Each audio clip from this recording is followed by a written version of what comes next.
엄마, 지금 이게 무슨 짓이에요? 그럼 우리는 어떡하라고요? 아들, 민수의 목소리가 아파트 복도에 울려 퍼집니다. 현관문이 활짝 열려 있고 이삿짐 센터 직원들이 상자를 나르고 있죠. 저는 차분하게 마지막 짐을 챙겼습니다. 무슨 짓이긴. 집 팔았다. 아니, 집을 팔았다고요? 우리한테 한마디 상의도 없이? 민수가 이삿짐 직원들을 막아섭니다. 잠깐, 이거 못 가져갑니다. 우리 집 물건이에요. 아들, 비켜. 내 물건 내가 가져가는 거야. 엄마가 어떻게 이럴 수 있어요? 우리는 가족이잖아요. 엄마, 제발. 여러분, 제가 왜 이런 결정을 했는지 궁금하신가요? 이야기 시작 전에 구독과 좋아요 눌러주시면 제게는 큰 힘이 됩니다. 안녕하세요. 저는 충남 천안에 살고 있는 74세 한은실입니다. 새벽 4시 50분, 저의 하루가 시작됩니다. 부엌에서 하루에 많은 시간을 보냅니다. 도마 위에서 파가 일정한 간격으로 썰리고 된장찌개가 보글보글 끓습니다. 28년간 공단 구내식당에서 익힌 솜씨는 퇴직 후에도 녹슬지 않았죠. 할머니, 오늘 도시락 반찬 뭐예요? 손자 서찬이가 부엌으로 들어옵니다. 저는 미소 지으며 뚜껑을 열어 보여주죠. 우리 서찬이가 좋아하는 소세지 볶음이랑 계란말이에요. 와, 할머니 최고! 하지만 며느리 지연이 나타나 아이를 데려갑니다. 서찬아, 할머니 방해하지 마. 그리고 어머님, 소세지는 이제 그만 넣어주세요. 몸에 안 좋대요. 기사도 못 보셨어요? 아이들이 좋아하는데 요즘 애들 입맛이 너무 자극적이 되면 안 돼요. 그리고 계란도 하루 한 개로 제한해 주세요. 아, 그리고 오늘 아침은 시리얼로 할게요. 어머님 너무 수고하시니까요. 저희 손이 멈춥니다. 이미 다 차려놓은 아침상을 보며 한숨이 나오죠. 아침 식사 시간. 민수가 밥을 먹다 말합니다. 엄마, 된장찌개 간이 좀 짜요. 어제는 싱겁다고 했잖아. 그래도 이건 너무 짜요. 건강 생각하셔야죠. 지연이 거듭니다. 맞아요. 어머님도 이제 연세가 있으시니 저염식 하셔야 해요. 저는 숟가락을 내려놓았습니다. 28년간 500명이 맛있다고 했던 그 된장찌개가 아들과 며느리 앞에서는 짜다는 평가를 받는 거죠. 오전 10시, 저는 청소를 시작했습니다. 거실을 닦다가 소파 밑에서 며느리의 수첩을 발견하죠. 무심코 집어든 수첩의 메모가 빼곡합니다. 시어머니 관리사항. 우리 방 출입 금지. 세탁 분리 철저. 손님 올 때 외출 요청. 요리 간섭 최소화. 아이들 교육에 개입 금지. 저의 손이 떨립니다. 관리사항이라니요. 마치 요양원 환자 관리 매뉴얼 같았죠. 순간 머리가 띵해졌습니다. 점심시간. 혼자 라면을 끓여 먹으며 TV를 봅니다. 경비원 김 씨가 초인종을 눌렀죠. 은실 씨, 택배 왔어요. 아, 감사해요. 김 씨 아저씨, 라면 드실래요? 아니에요. 근데 은실 씨, 요즘 얼굴이 안 좋아 보여요. 그래요? 그냥 좀 피곤해서요. 김 씨가 걱정스럽게 바라봅니다. 혼자 계시는 시간이 너무 많은 것 같은데 경로당이라도 나오시죠. 며느리가 집 비우지 말래요. 택배도 받고 집도 봐야 한다고요. 김 씨가 한숨을 쉽니다. 은실 씨도 사람인데 집에만 있으면 답답하죠. 오늘 오후 3시에는 병원 정기 검진을 받으러 갑니다. 무릎이 욱신거려 천천히 걸었죠. 병원에서 만난 옆집 정 씨가 반갑게 인사합니다. 어머 은실 씨, 오랜만이에요. 정 씨 아주머니, 잘 지내셨어요? 저야 뭐. 근데 은실 씨는 왜 이렇게 수척해졌어요? 그냥 나이 들어서 그런가 봐요. 정 씨가 목소리를 낮추고 말합니다. 저번에 며느님이 은실 씨 욕하던데요. 엘리베이터 앞에서 우연히 들었어요. 무슨 소리를. 시어머니가 너무 간섭한다고 숨이 막힌다고. 없어졌으면 좋겠다고. 저의 가슴이 철렁 내려앉았습니다. 그랬군요. 진료실에서 의사가 엑스레이를 보며 고개를 젓습니다. 무릎 연골이 거의 닳았네요.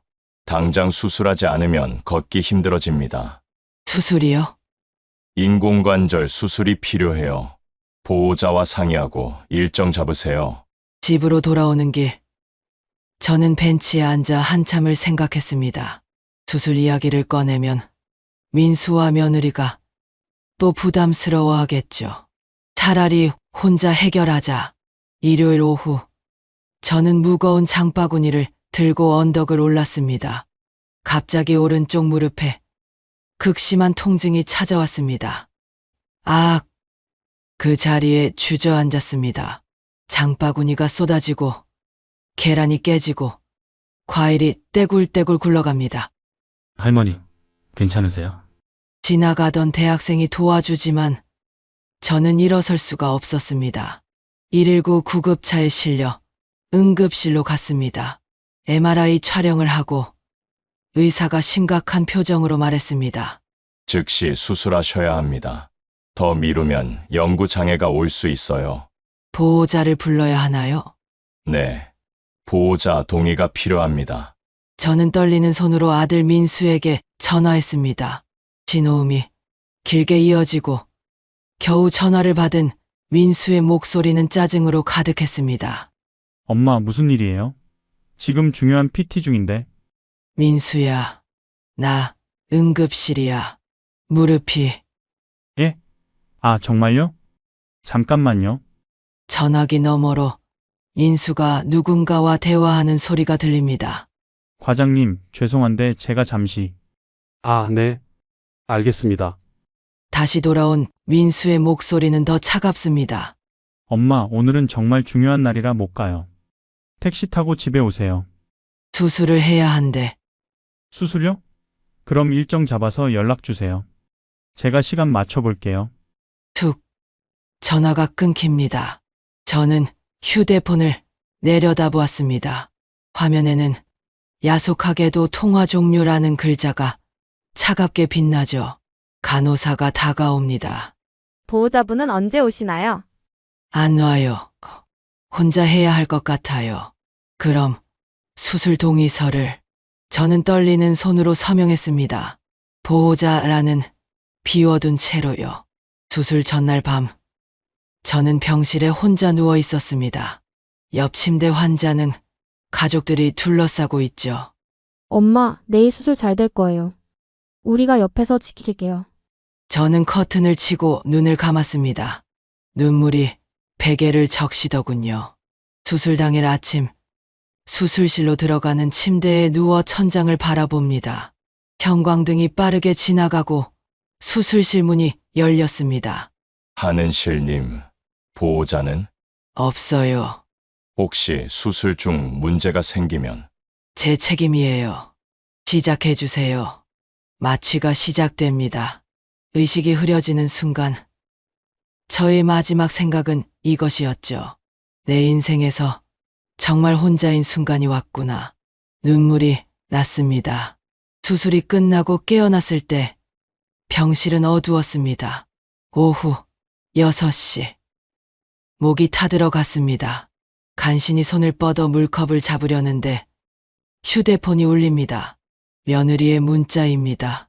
어머님, 오늘 저녁은 갈비탕으로 부탁드려요. 서찬이가 먹고 싶대요. 8시까지요. 저는 천장을 바라봤습니다. 수술 부위가 욱신거리고 온몸이 무거웠죠.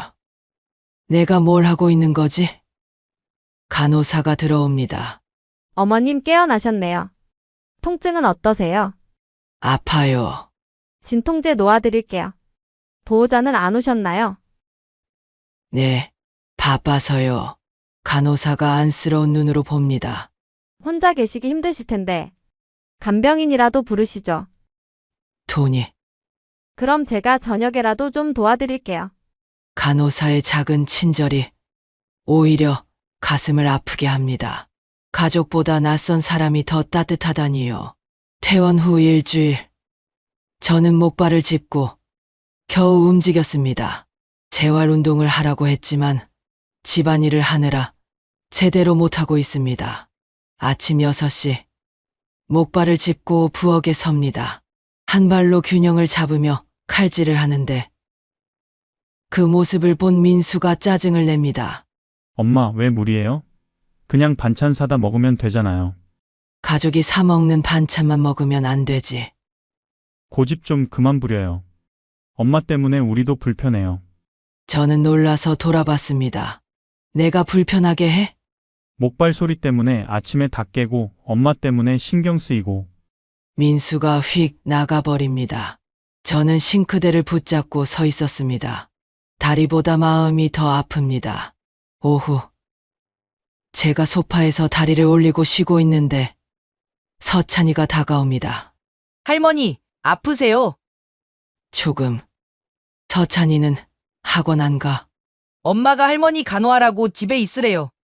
그때 며느리 지연의 날카로운 목소리가 들립니다. 서천아, 할머니 귀찮게 하지 말고 방에 가서 숙제해. 서찬이가 시무룩하게 방으로 들어갑니다. 저는 며느리에게 말했습니다. 애가 걱정해 주는 건데. 어머님, 애들 교육은 저희가 알아서 할게요. 어머님은 쉬세요. 그 말에는 분명한 경계가 있습니다.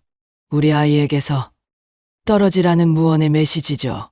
저녁 9시, 저는 화장실을 가려고 방문을 열었다가 거실에서 나누는 아들 부부의 대화를 듣게 됩니다. 수술비 300만 원 나왔어. 우리 적금 깨야 했다고. 하. 이번 달 학원비도 빠듯한데. 그것보다 더 큰 문제는 앞으로야. 엄마가 계속 아프시면. 그러니까 내가 뭐라고 했어? 실버타운 알아보자고. 저의 가슴이 철렁 내려앉습니다. 그래도 엄마를. 당신 엄마 나이가 74이에요. 우리랑 계속 살기엔 너무 힘들어요. 전문 요양시설이 낫죠. 그런데 비용이. 이 집 팔면 돼요. 어차피 어머님 명의잖아요. 실버타운 입주금으로 쓰고 우리는 전세로 시작하면 되죠. 엄마가 동의할까?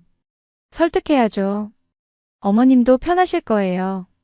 또래 친구들도 있고 간호사도 있고. 저는 조용히 방으로 들어갔습니다. 가슴이 너무 아파 숨이 제대로 쉬어지지 않았죠. 나는 처분해야 할 짐이구나. 그날 밤 저는 잠을 이루지 못했습니다. 천장에 무늬를 세고 또 세면서 74년 인생을 돌아봤습니다. 20살에 결혼했습니다. 시댁 식구 6을 모시고 살았죠. 22에 민수를 낳고 남편 사업이 망하자 공단 구내식당에 들어갔습니다. 28년을 하루도 빠지지 않고 일했죠.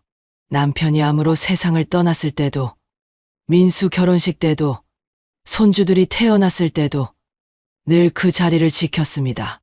그런데 이제는 짐이 됐군요. 새벽 3시, 저는 거실로 나갔습니다. 벽에 걸린 가족 사진들을 하나씩 봅니다. 저희 아들 민수 100일, 그리고 돌사진. 얼마나 행복했던가요. 민수 초등학교 입학식, 새 가방이 그렇게 자랑스러웠죠. 민수 대학 졸업식, 가문의 첫 대졸이었습니다. 민수 결혼식, 이제 행복하게 살 줄 알았죠. 다 헛것이었네. 저는 서랍에서 통장을 꺼냈습니다. 퇴직금 5천만 원, 그동안 모은 돈 2천만 원, 7천만 원이 전부입니다. 주말, 민수와 지연이 부부 동반 모임, 여행으로 2박 3일 제주도로 떠났습니다. 엄마, 우리 없는 동안 잘 계세요. 서찬이는 학원 갔다가 친구 집에서 자기로 했어요. 그래, 잘 다녀와. 민수가 나가려다 돌아봅니다. 아, 엄마. 우리 돌아와서 이야기 좀 해요. 무슨 이야기? 그냥. 앞으로의 계획 같은 거요. 저는 알고 있습니다.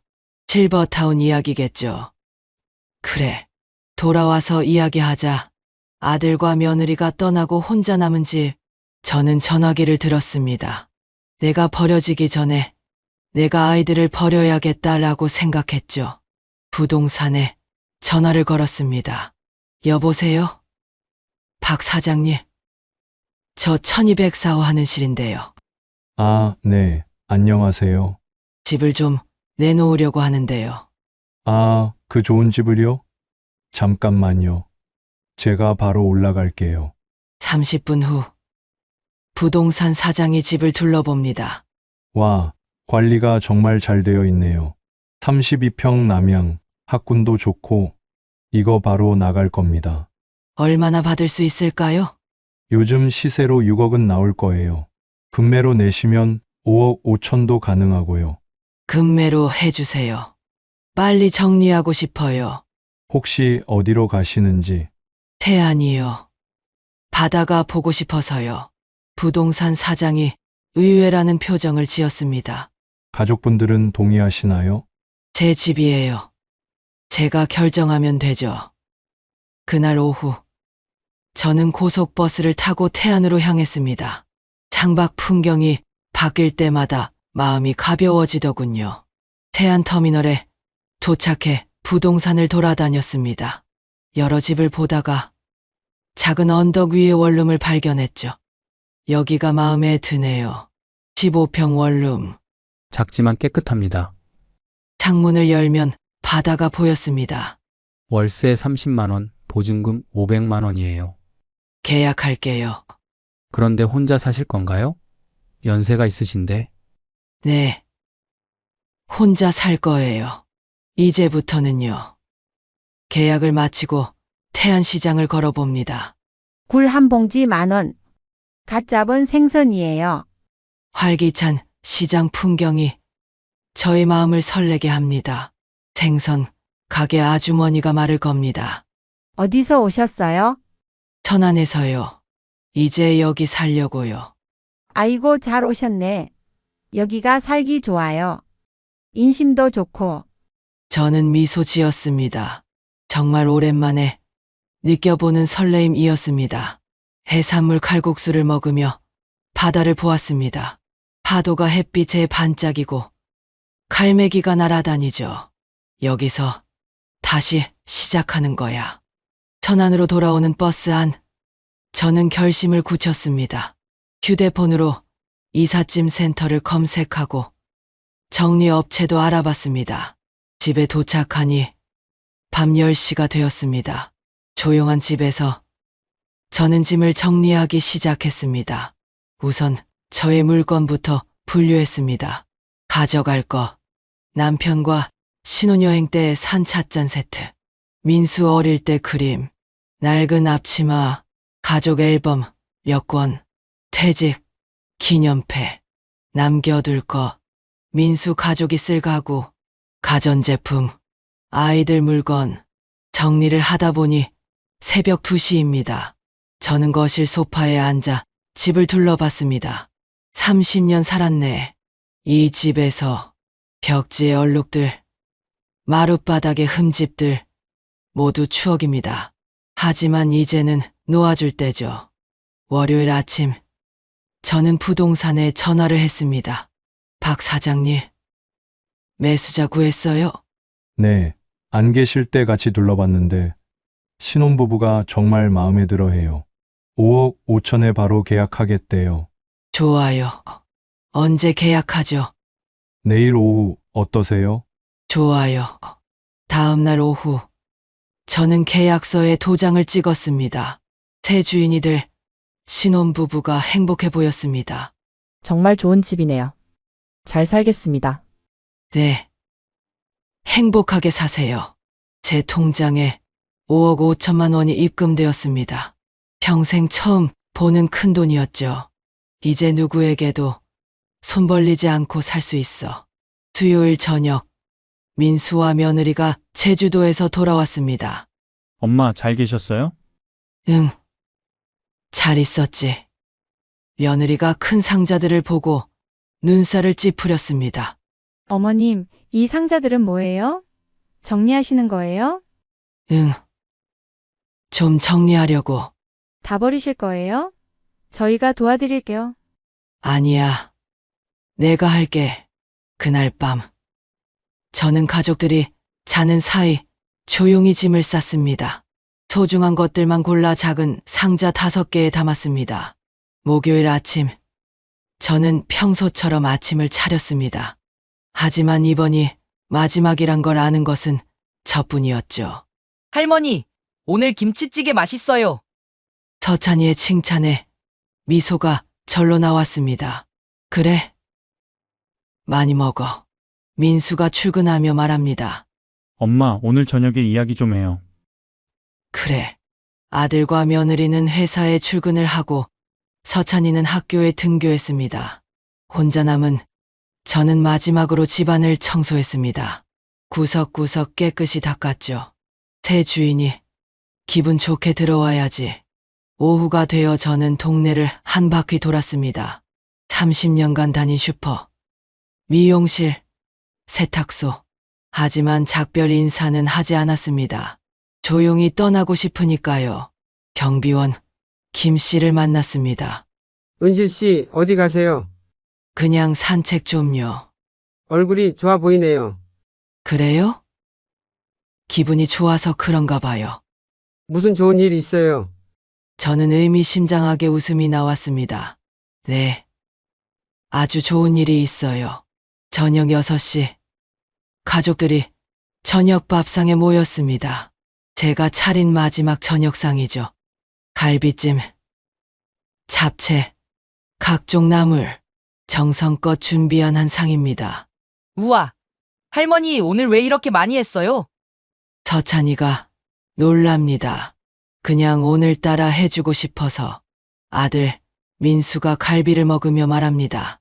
엄마 솜씨는 여전하네. 맛있어요. 며느리도 칭찬을 해줍니다. 어머님, 잡채가 정말 맛있네요. 진작에 이렇게 좀 해주시지. 저는 가족들이 맛있게 먹는 모습을 지켜봤습니다. 이 장면을 기억하고 싶었습니다. 식사가 끝나고 민수가 진지하게 말을 꺼냅니다. 엄마, 이제 우리 얘기 좀 해요. 그래. 무슨 얘기? 민수가 머뭇거립니다. 며느리가 대신 말하죠. 어머님, 저희가 생각해봤는데요. 바로 그때 제가 먼저 말했습니다. 나도 할 얘기가 있어. 네, 저는 서류를 꺼내 놓았습니다. 매매 계약서죠. 이 집 팔았어. 순간 정적이 흐릅니다. 민수가 서류를 집어들고 확인하죠. 뭐라고요? 어제 계약했어. 다음 주에 이사 나가야 해. 며느리 지연이 벌떡 일어섭니다. 미쳤어요? 우리가 살 집은 어떡하고요? 민수도 소리쳤습니다. 엄마, 어떻게 우리한테 상의도 없이. 저는 차분하게 말했습니다. 너희도 나한테 상의 없이 실버타운 알아봤잖아. 민수와 지연의 얼굴이 창백해집니다. 그걸 어떻게? 다 들었어. 내가 짐이라는 것도 처분해야 한다는 것도. 엄마, 그게 아니라. 민수가 변명하려 하지만 저는 손을 들어 막았습니다. 변명하지 마. 나도 다 이해해. 너의 입장도 알아. 저는 천천히 말을 이어갔습니다. 28년간 공단에서 일했어. 매일 새벽 4시에 일어나서 500명 밥을 했지. 손가락은 칼에 베이고 팔은 화상 입고 다리는 하루 종일 서 있어서 퉁퉁 부었어. 민수가 고개를 숙입니다. 엄마, 그 돈으로 너 대학 보냈고 결혼시켰고 이 집도 샀어. 너희 아버지 돌아가시고 혼자 다 해냈지. 며느리 지연이 죄송한 표정으로 앉습니다. 어머니, 저희가 퇴직하고 2년. 이 집에서 뭘 했는지 알아? 매일 새벽 5시에 일어나서 밥하고 청소하고 빨래하고 장보고 월급도 없는 가정부였어. 저는 서랍에서 또 다른 서류를 꺼냈습니다. 병원 기록들이죠. 무릎 수술할 때 혼자 했어. 수술실 들어갈 때도 깨어났을 때도 혼자였지. 그런데 너희는 저녁 메뉴를 문자로 보냈어. 서찬이가 울기 시작합니다. 할머니, 저는 손자를 안아주었습니다.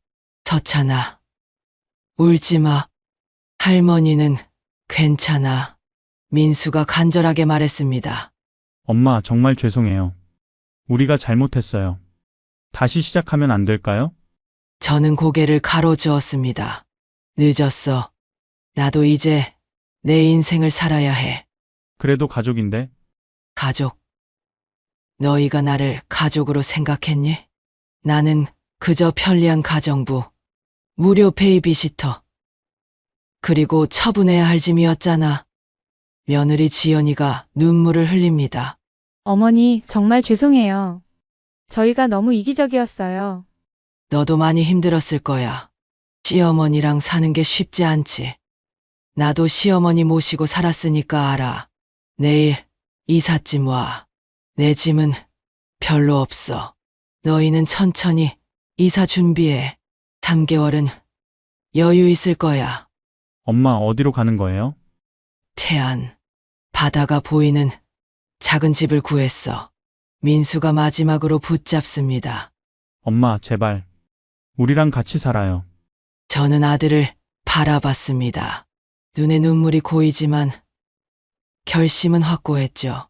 민수야, 엄마도 사람이야. 74살이지만 아직 살아있어. 이제라도 하는 실로 살고 싶어. 엄마, 너도 이제 45살이야. 엄마 없이 사는 법을 배워야지. 그게 진짜 어른이 되는 거야. 이삿날 새벽 5시.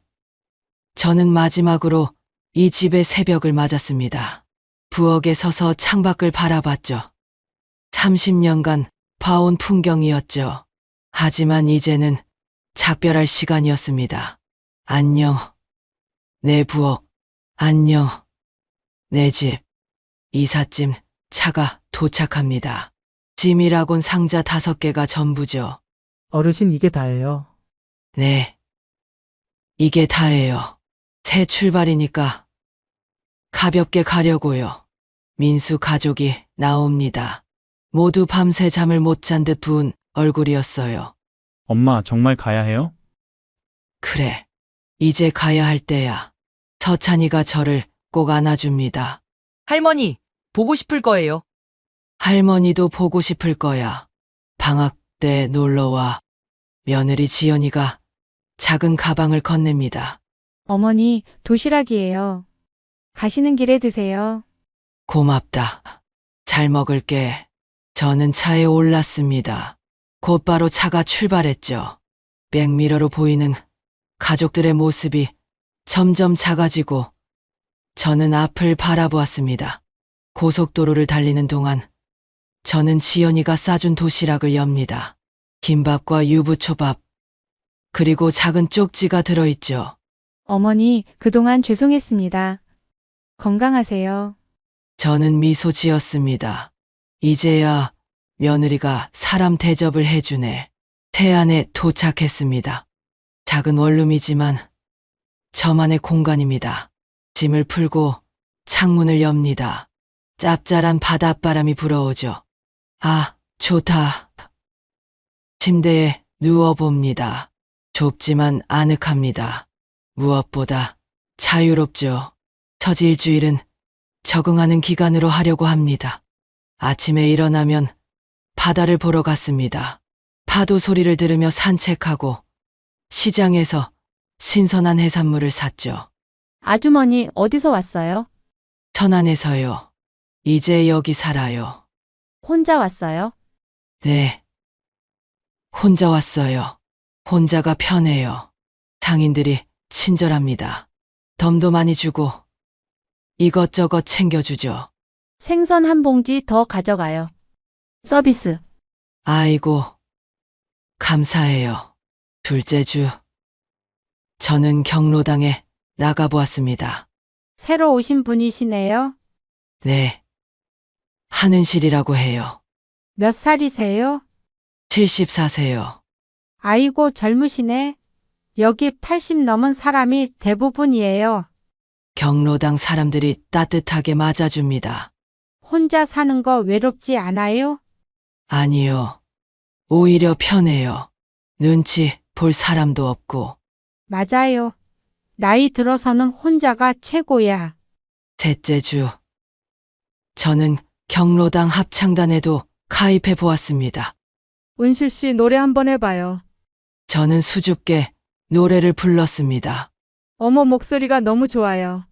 그래요? 칭찬은 처음 들어봐요. 우리 합창단 에이스 됐네.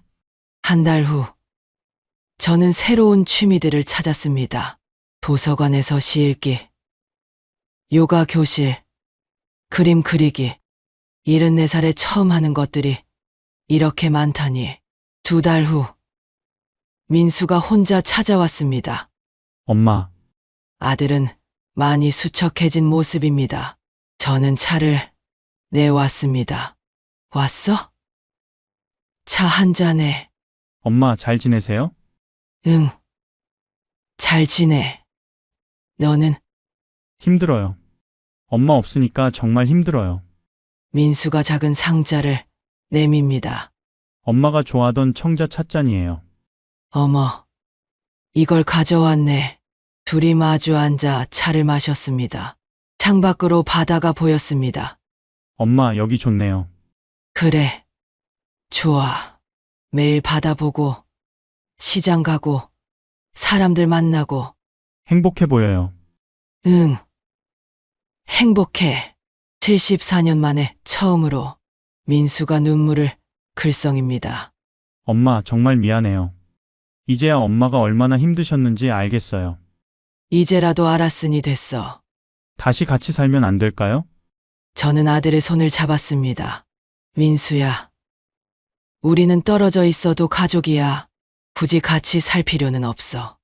그래도 가끔 보고, 안부 전하고, 그리워하면서 사는 거야. 그게 진짜 가족이지. 민수가 고개를 끄덕였습니다. 알겠어요. 엄마가 행복하면 됐어요. 민수가 떠난 후 노트북을 켜고 노인들의 수다라는 게시판에 제 글을 올렸습니다. 안녕하세요. 74세에 새 출발한 하는실입니다. 저는 28년간 공단에서 식당 일을 했고 2년간 아들 집에서 무급 가정부로 살았어요. 그리고 74세에 독립했습니다. 혹시 앞치마 벗고 싶은데 용기가 없으신 분들 계신가요?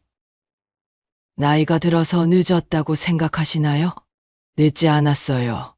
저도 해냈으니까요. 오늘부터 엄마 말고 나로 사는 이야기 들려드릴게요. 일주일 후 제 글에 댓글이 쏟아졌습니다. 용기 얻고 갑니다. 저도 독립할게요. 새 출발 응원합니다. 멋지십니다. 저는 댓글을 읽으며 미소가 나왔습니다. 내 이야기가 누군가에게 힘이 될 수 있구나. 3달 후, 저의 일상은 완전히 바뀌었습니다. 아침 6시. 더 이상 남을 위한 밥을 하지 않습니다. 바다를 보며 커피를 마시죠. 오전에는 요가를 하고, 오후에는 도서관에서 책을 읽습니다. 저녁에는 경로당 친구들과 수다를 떱니다. 은실 씨 오늘 뭐 먹을래요? 회 먹으러 갈까요? 좋아요. 자유롭게 먹고, 자유롭게 놀고, 자유롭게 삽니다. 어느 날, 손주 서찬이에게 영상통화가 왔습니다. 할머니, 보고 싶어요. 할머니도 보고 싶어. 할머니, 거기 바다 보여주세요.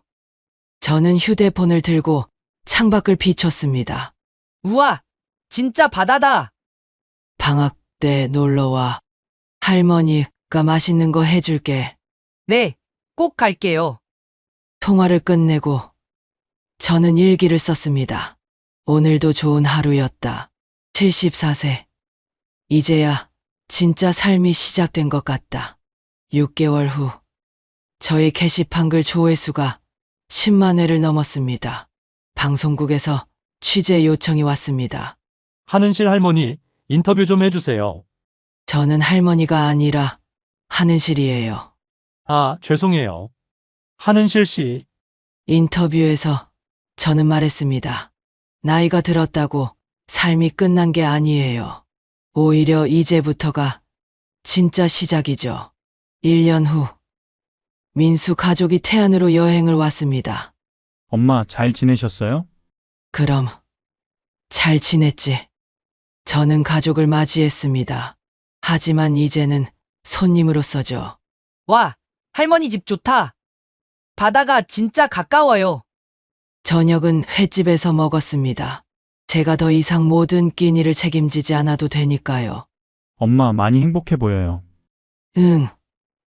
행복해. 며느리 지연이가 진심으로 말했습니다. 어머님, 정말 멋지세요. 고맙다. 가족이 떠난 후, 저는 다시 일상으로 돌아왔습니다. 바다를 보며 생각했습니다. 74세에 시작한 새 인생. 앞으로 얼마나 살지 모르지만 매일매일이 선물이야. 게시판에 다시 글을 작성했습니다. 나이는 숫자일 뿐이에요. 60이든 70이든 80이든 언제든 새로 시작할 수 있어요. 앞치마를 벗고 자유를 입으세요. 오늘부터 역할이 아닌 나로 사세요. 저는 한은실입니다. 74세. 인생 이막의 주인공이죠. 파도 소리가 배경음악처럼 깔립니다. 창밖의 바다는 여전히 넘실거리고 갈매기는 자유롭게 날아다닙니다. 저도 이제 그들처럼 자유롭습니다. 제 이야기를 들어주셔서 감사합니다. 여러분 인생에 행복이 가득하시길 바랍니다.